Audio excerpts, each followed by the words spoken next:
The legal deadline to vote on next year's budget proposal inches closer, still with no signs of breaking the deadlock over the matter, with the opposition criticizing as too expensive. Chances are low it will be passed. Kim Min-ji has more from the domestic political arena. With just days left until the deadline to pass next year's proposed $394 billion budget, rival parties are still quite a way apart.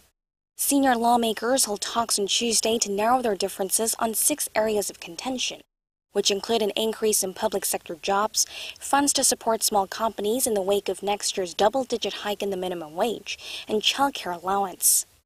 For most of the areas, rival parties just need to fine-tune the specifics. However, they continue to butt heads over the $492 million to be directed at public sector hiring and $2.7 billion to help small companies cope with an increase in labor costs that will accompany the rise in minimum wage.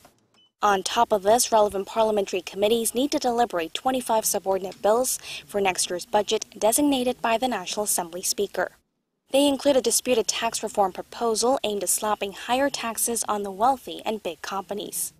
The ruling Democratic Party of Korea has stressed the need to get the budget proposal ready by Saturday's deadline, calling on the opposition to come together on efforts aimed at improving people's livelihoods.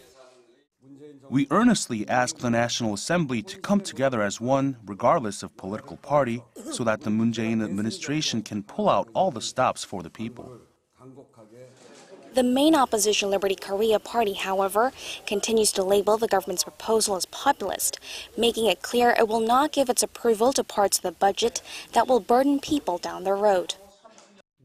We reiterate that we will maintain a strong, consistent stance when it comes to deliberating the government's left-wing populist budget.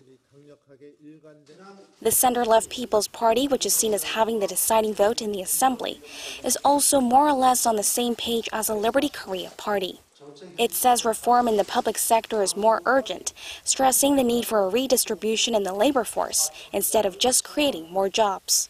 Kim Min-ji, Arirang News.